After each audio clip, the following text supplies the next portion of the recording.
को दिया है x into x square minus one into d by d x is equal to one. Okay, variable separable method यदि हम लगाएं तो ध्यान से देखिए आप, x into x square minus one into d y is equal to d x को उधर भेज दो, d x into one d x.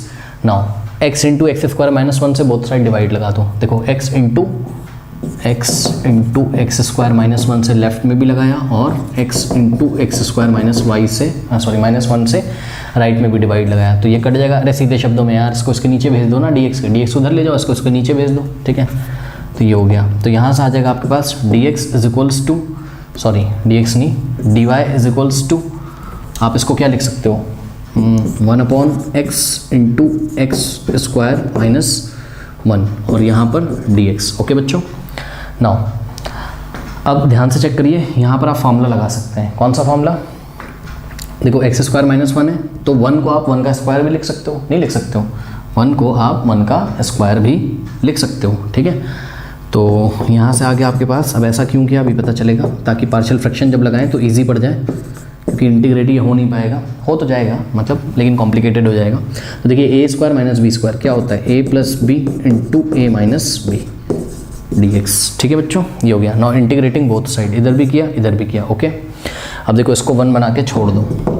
देखो पता है क्यों, ये तो इंटीग्रेट हो जाएगा आराम से, डी वाई का वाई आ जाएगा, ये परेशान करेगा, तो इसको तो पहले सॉल्व करो। देखिए 1/x in the bracket x plus one into x minus one. अब इसको पार्शियल फ्रैक्शन में कैसे ब्रेक करें, ध्यान से चेक करिए, ये भी लीनियर है, x की पावर वन है, दूसरा वाला भी लीनियर है, यानी कि x की पावर वन प्लस वन है यहाँ भी, और यहाँ भी x की पावर वन माइनस वन है, तो लीनियर है, तो कुछ नहीं करना है, a/x लिखेंगे प्लस b/x प्लस वन करेंगे और plus c/x minus one. Linear में कोई टेंशन नहीं है, a/x करो प्लस b/x प्लस वन करो प्लस c/x माइनस वन करो, ठीक है बच्चों। अब क्या करें, एक काम करते हैं, दो चीज़ें तो पहले ही कर लेते हैं। क्या, जो भी आया था हमारे पास ये इक्वेशन नंबर वन, इसको हम यहाँ नोट कर लेते हैं। क्या, integration of d y is equals to integration of 1/x into x plus one into x minus one, और यहाँ है dx, ये वन है, इसको हमने यहाँ कॉपी कर लिया, ठीक है बच्चों। और दूसरी बात, इसको हम कॉपी कर लेते हैं। क्या, 1/x into x plus one into x minus one is equals to a/x plus b/x plus one plus c/x minus one, क्योंकि पार्शियल फ्रैक्शन कहता है कि इस फंक्शन को आप ऐसा लिख सकते हो, बशर्ते ये कि a b c की आप वैल्यू निकालने में कामयाब हो जाओ, उसको हम निकाल लेंगे अभी। तो इस फंक्शन को इंटीग्रेट करो और चाहे इसको करो, बात क्या है सेम, क्योंकि ये इसके इक्वल है, ठीक है बच्चों। तो आइए a b c की वैल्यू निकालने की कोशिश करते हैं। तो यहाँ से इसको मैं हटाता हूँ, जिन बच्चों को आता है वो करके अपना क्वेश्चन सॉल्व करके आगे बढ़ें, है ना, टाइम मत वेस्ट करिए, एग्जाम आने वाले हैं। चलिए अब यहाँ पर क्या करना है, यहाँ एलसीएम ले लेना है, ठीक है, कुछ नहीं करना है, यहीं पे कर देता हूँ कि step 1/x x plus one into x minus one is equals to, देखो इसका एलसीएम क्या आ जाएगा, इन तीनों को मल्टीप्लाई कर दो, x into x plus one into x minus one. Okay, अब ये एलसीएम आया ना, क्या आया, x plus one x minus one, इसको अगर आप डिवाइड लगाओ किससे, x से, तो क्या बचेगा आपके पास, x plus one x minus one, यानी कि a किससे मल्टीप्लाई होगा, x plus one into x minus one से प्लस b। अब देखो एलसीएम क्या आया था आपका, x into x plus one into x minus one, यदि आप इसको x प्लस वन से डिवाइड लगाओ तो क्या बचेगा आपके पास, x माइनस वन, यानी कि b को किससे मल्टीप्लाई करेंगे, x into x minus one से, प्लस एलसीएम क्या आया था आपका, x plus one x minus one, उसको यदि आप डिवाइड लगाओ x माइनस वन से, तो क्या बचेगा, x into x plus one, यानी कि c into x into x plus one, ऐसा कुछ हो गया। और बच्चों ये इधर से ऐसा पूरा आप कैंसिल कर सकते हो, कोई दिक्कत नहीं है। कैंसिल करने का मतलब है कि इस पूरे को इधर ले आओगे क्रॉस करा के, तो ये इसको काट देगा, तो मैंने यहीं काट दिया, इज इक्वल्स टू में इधर वन आ गया है, तो वन इज इक्वल्स टू। अब ध्यान दें बच्चों, इसको आप थोड़ा सा सॉल्व कर लीजिए और लाइक टर्म्स को पास ले आइए, मतलब a इंटू, अब ध्यान दें, x plus one into x minus one क्या होता है, x square minus one square, क्यों भाई, a plus b into a minus b, a square minus b square, यानी कि x square minus one square, और वन स्क्वायर को one लिखोगे, ठीक है बच्चों। और यहाँ पर आ गया प्लस, अब ध्यान दें x को अंदर मल्टीप्लाई करो, या चलो b के साथ कर लो ना, पूरा क्या दिक्कत है, b x into x b x square, और यहाँ आगे प्लस है, प्लस माइनस माइनस, और b x into one b x, okay, plus c x into x c x square plus c x into one c x, okay बच्चों, ये हो गया। और इसी तरीके से ध्यान से चेक करो, ए इंटू एक्स स्क्वायर और ए इंटू वन ए, और बीच में माइनस आएगा, यानी कि ये हो जाएगा ए एक्स स्क्वायर माइनस ए।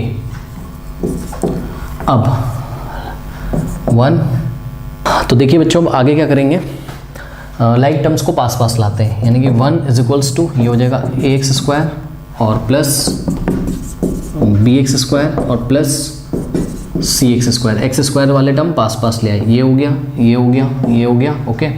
अब एक्स वाले टर्म पास पास लाएंगे, एक्स वाले टर्म आपके पास दो हैं केवल, सी एक्स है और माइनस का बी एक्स है, तो प्लस का सी एक्स पहले लिखा और माइनस का बी एक्स बाद में लिखा, ठीक है बच्चों, और माइनस का ए बचा हुआ है यहाँ ऐसा, ठीक है। नाउ 1 इज इक्वल्स टू, अब देखिए इन तीनों में से आप चाहें तो एक्स स्क्वायर कॉमन ले सकते हैं, तो यहाँ से आ जाएगा ए प्लस बी प्लस सी और एक्स स्क्वायर कॉमन हो गया, प्लस इन दोनों में से आप x कॉमन ले सकते हैं, तो c माइनस बी और x बाहर आ गया, ओके। इसको क्या लिख सकते हो आप इसको लिख सकते हो plus in the bracket minus a, लिख सकते हो कि नहीं, क्योंकि प्लस माइनस वापस क्या हो जाएगा माइनस।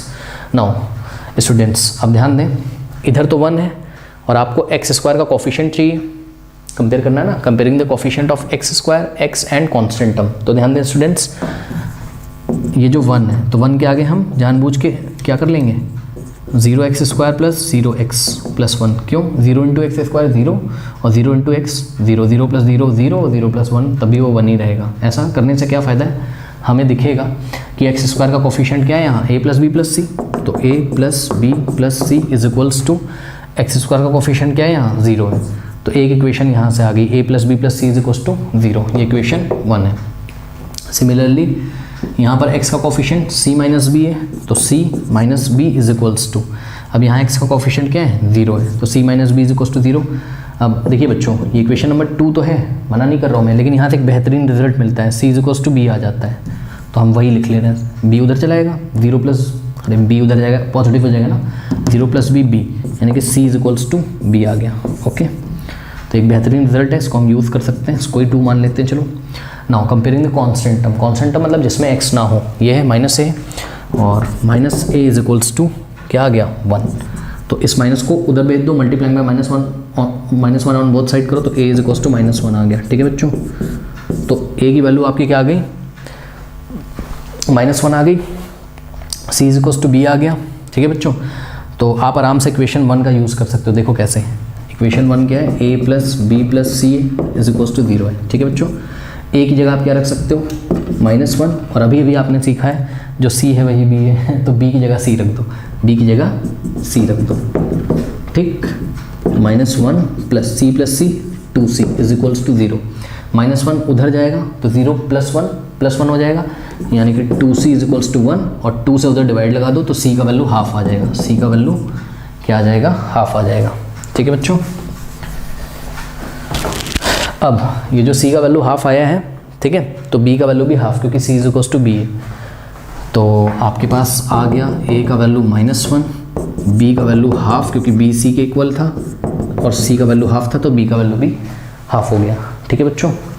तो ये आ गया। अब हम क्या करेंगे, नोट कर लिया होगा आपने इतना,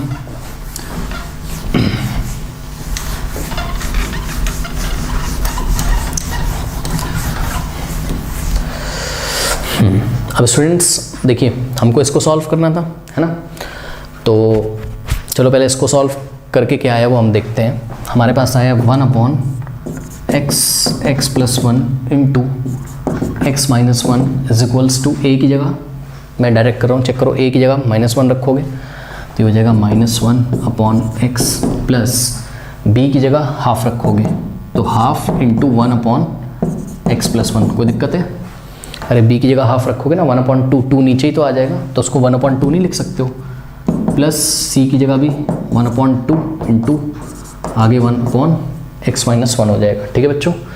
नाउ इसको हमको इंटीग्रेट करना था, क्यों, ये वाली जो इक्वेशन थी, है ना, इसको सॉल्व करने के लिए इसको इंटीग्रेट करना है, इसको तो बाद में कर ही लेंगे, इसको करेंगे, तो जब इसको करोगे तो जो ये है वही ये है, तो अगर आपने LHS में इंटीग्रेट किया है तो RHS में भी इंटीग्रेट करेंगे, तो इस इंटीग्रेशन की वैल्यू आ जाएगी। ठीक है बच्चों, चलो अब यहाँ पे चेक करो, ये है -1/x, इसका भी इंटीग्रेशन करोगे, इसका भी और इसका भी, तो इंटीग्रेशन ऑफ -1/x, पीछे से dx आएगा, और चाहो तो ये माइनस बाहर लिख दो, ठीक, प्लस, अब देखो हाफ तो कांस्टेंट है, बाहर आ जाएगा, इंटीग्रेशन ऑफ 1/x + 1, और पीछे से dx आएगा और आगे से इंटीग्रेशन का साइन आएगा, तो फंक्शन को बंद कर लेगा और इंटीग्रेट कर देगा, प्लस हाफ, यहाँ से इंटीग्रेशन का साइन, पीछे से ऑपरेटर और बीच में फंक्शन, यानी कि 1/x - 1, और हाफ कांस्टेंट है, बाहर आ जाएगा ये। ठीक है, अब माइनस तो ऐसे रहेगा। अब देखिए 1/x का इंटीग्रेशन log x होता है, x हम पॉजिटिव मान के चल लें, वैसे भी उन्होंने दिया हुआ है, नहीं दिया तो किसी पर्टिकुलर सॉल्यूशन निकालने के लिए, किसी पर्टिकुलर उसके लिए होगा ना, तो वो बात नहीं, पर x को हमने पॉजिटिव माना है। चलो प्लस 1/2, 1/x + 1 का इंटीग्रेशन अभी किया था पिछले क्वेश्चन में, तो ये आ जाएगा log x + 1 प्लस हाफ, और ध्यान रहे 1/x - 1 का भी क्या होगा, log x - 1 ही होगा। बच्चों अगर ऐसा होता 1/1 - x, तब तो आंसर आता log ऑफ 1 - x, और x के कोफिशिएंट से -1 से डिवाइड लगा देते तो आगे माइनस आ जाता, तो वो अलग बात है, लेकिन ये x - 1 है तो सीधे कर सकते हो आप। ठीक है, x का कोफिशिएंट यहाँ 1 है, 1 से डिवाइड लगाओ, कोई फ़र्क ही नहीं पड़ेगा। ठीक है, ये आ गया, तो ये तो आ गया, और साथ में ध्यान रहे बच्चों, साथ में आपके पास एक कांस्टेंट भी आएगा, आएगा कि नहीं आएगा, है ना। तो चलो उस कांस्टेंट की बात हम बाद में करते हैं, कैसे, अब इसको उठा लो 1 को। ठीक है, तो 1 क्या है आपका, 1 है आपका integration of dy = integration of, देखो अब इसका वैल्यू हमको मिल गया इंटीग्रेट करके, है ना, तो अब टेंशन खत्म, वापस इक्वेशन 1 में जाएंगे जहाँ हम सॉल्यूशन कर रहे थे, तो 1/x + 1 × x - 1 dx। ओके, तो बच्चों y का इंटीग्रेशन, सॉरी dy का इंटीग्रेशन y के रिस्पेक्ट में y = देखिए इसको इंटीग्रेट करके जो आया है वो पूरा कॉपी कर लो। ठीक, करते क्या आया, माइनस, इसी को तो इंटीग्रेट करके आया ना, -log of x + half log of, I think अब दिख नहीं रहा होगा, मार्कर को इंक देनी पड़ेगी थोड़ी सी, अब ट्राई करिए खुद से, देखिए क्या करते हैं आप।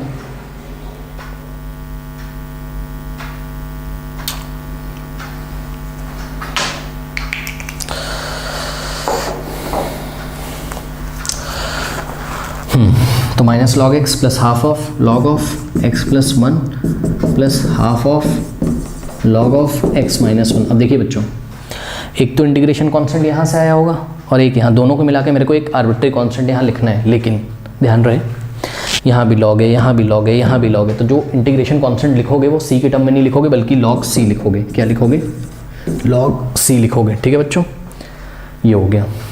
अब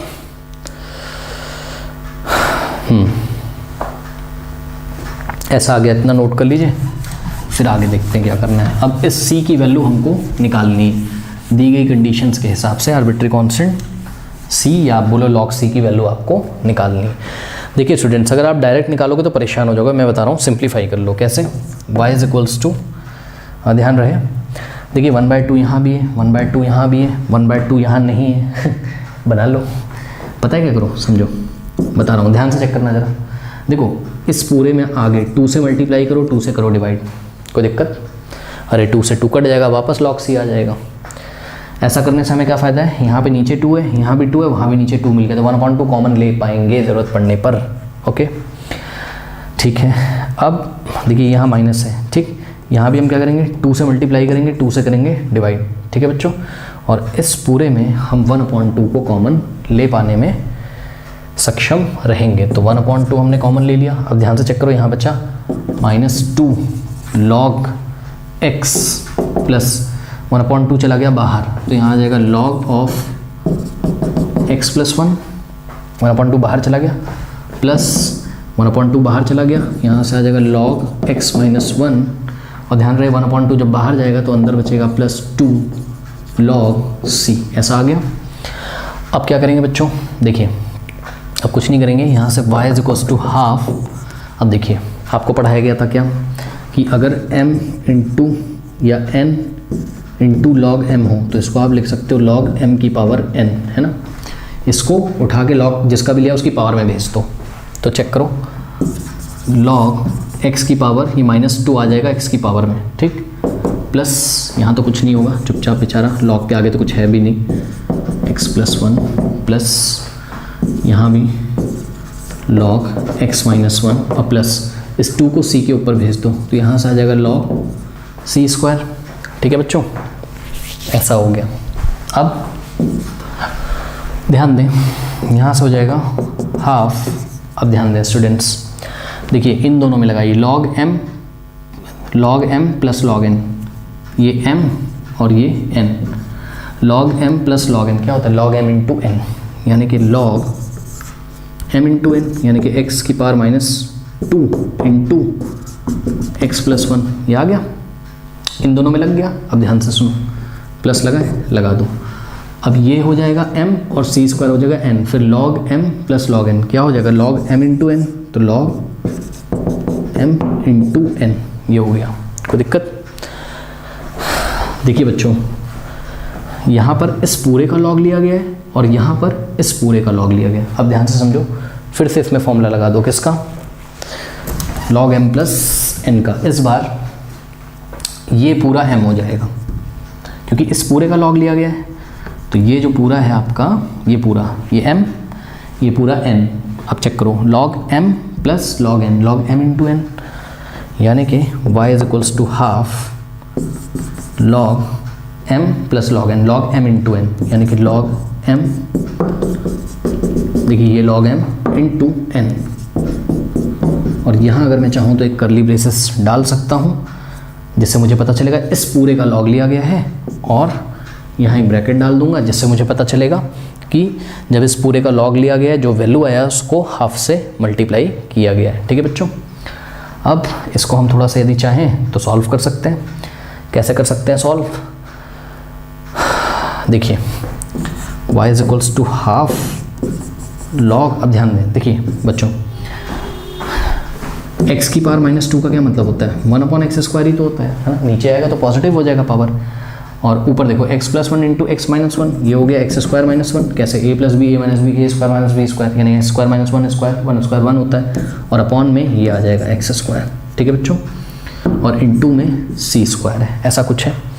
now you can put the value of x and y।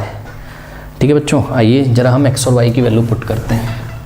हो मेन इक्वेशन तो हमने खुआ दी, लिखा नहीं मैंने मेन इक्वेशन तो, कोई इक्वेशन बनी थी शायद बीच में क्या, जिसमें आर्बिट्री कांस्टेंट आया था, वाली तो इक्वेशन ही खुआ दी भाई। आपके पास तो लिखी होगी या नहीं लिखी है, शायद यही है हमारे पास। हाँ ठीक है, कोई टेंशन नहीं है, यही है। चलो भाई, कम से कम रब करने से पहले मिल तो गया। चलो अच्छा हुआ रब नहीं गया, ध्यान से चेक करो, यही इक्वेशन है, क्योंकि जो कर्व की इक्वेशन आती है, मैंने तो सोचा रब हो गया।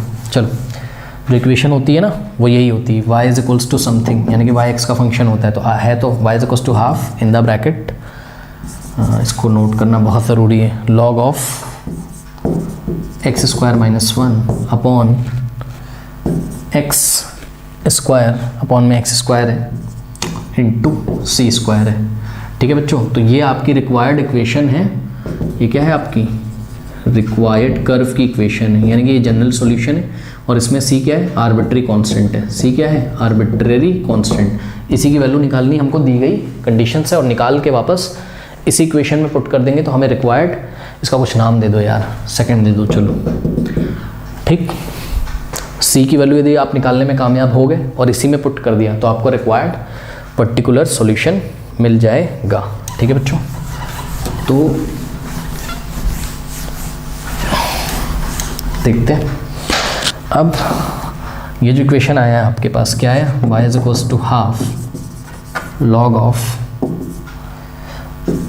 Of what, x² - 1 upon x² into c²। ठीक है बच्चों, अब इसमें ये वैल्यूज़ पुट करिए, क्या x इज इक्वल्स टू 2 और y इज इक्वल्स टू 0। चलो y की वैल्यू 0 रखो तो आ क्या जाएगा हाफ, और log of in the bracket x की वैल्यू 2 डालो, 2 का स्क्वायर माइनस 1 अपॉन 2 का स्क्वायर इंटू सी स्क्वायर। ठीक है, ये एक्चुअल में ये पूरा जो है इस पूरे का लॉग लिया गया है ना, तो ये आ गया। अब सॉल्व करते हैं इसको। देखिए 1 को आप क्या लिख सकते हो, अभी ज़रूरत पड़ेगी तो मैं आपको बताऊंगा, पर थोड़ा सा 1 नहीं 0 बताता हूँ, रुकिए। 1/2 और इसको थोड़ा सा सॉल्व कर लीजिए, क्या लॉग ऑफ 2 स्क्वायर 4 4 माइनस 1 3 और 3 अपॉन क्या आ जाएगा यहाँ पे 2 का स्क्वायर 4 इंटू सी स्क्वायर। ध्यान दें इस पूरे का लॉग लिया गया, 3/4 इंटू सी स्क्वायर, इस पूरे का लॉग लिया गया।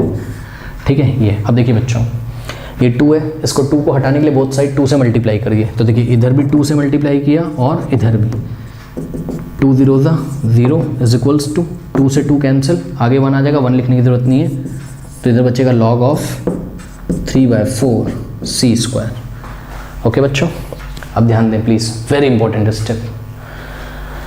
इसको आप कैसे निकालोगे पता है आपको, पता है क्या कि log 1 कितना होता है 0, तो 0 की जगह आप log 1 लिख सकते हो, 0 की जगह आप log 1 लिख सकते हो। सभी log की बेस यहाँ पर कैलकुलस में e रहती है, वो मैंने आपको पहले बताया। 1 की जगह क्या लिखोगे log 0 की जगह क्या लिखोगे log 1 is equals to log of 3/4 c square. ठीक है बच्चों, अब याद है आपको क्या बताया था मैंने कि log a is equals to log b हो, यदि तो log से log हट जाता है, a is equals to b आ जाता है। ठीक है बच्चों, तो यही कॉन्सेप्ट हम यहाँ पर लगाएंगे।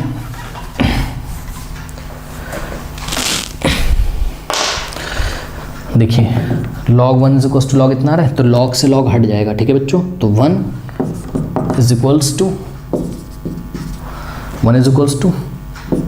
3/4 सी स्क्वायर आ गया। ठीक है, नाउ 4 को इधर भेजो, 3 को नीचे, या multiplying by 4 on both side करो एक बार। अरे यार इतना तो आता है ना, सी स्क्वायर की वैल्यू निकाल लो यार, 4 जाएगा, 4 1 4 और ये 3 मल्टीप्लाई में तो इधर आके डिवाइड में हो जाएगा, तो सी स्क्वायर की वैल्यू कितनी आई 4/3। ठीक है बच्चों, अब कुछ बच्चे सोचेंगे भाई सी स्क्वायर की वैल्यू क्यों, सी की निकाल लो। क्यों निकालोगे भाई, हैं चेक करो यहाँ पर, ये जो आर्बिट्री कांस्टेंट है सी का स्क्वायर है ना, तो सी स्क्वायर सीधे आ जाएंगे, यहीं डाल दो, आपको तो पर्टिकुलर सॉल्यूशन चाहिए यार।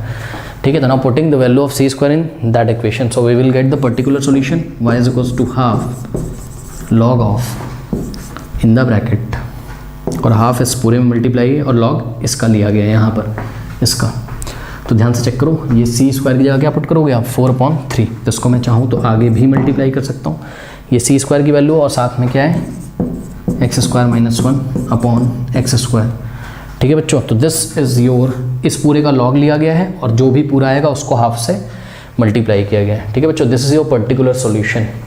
Late me check the answer, 1/2 log of 4/3 x square into 4/3 into x square minus 1 upon x square. Okay, बिल्कुल सही आंसर है, कोई दिक्कत नहीं है। ठीक है बच्चों।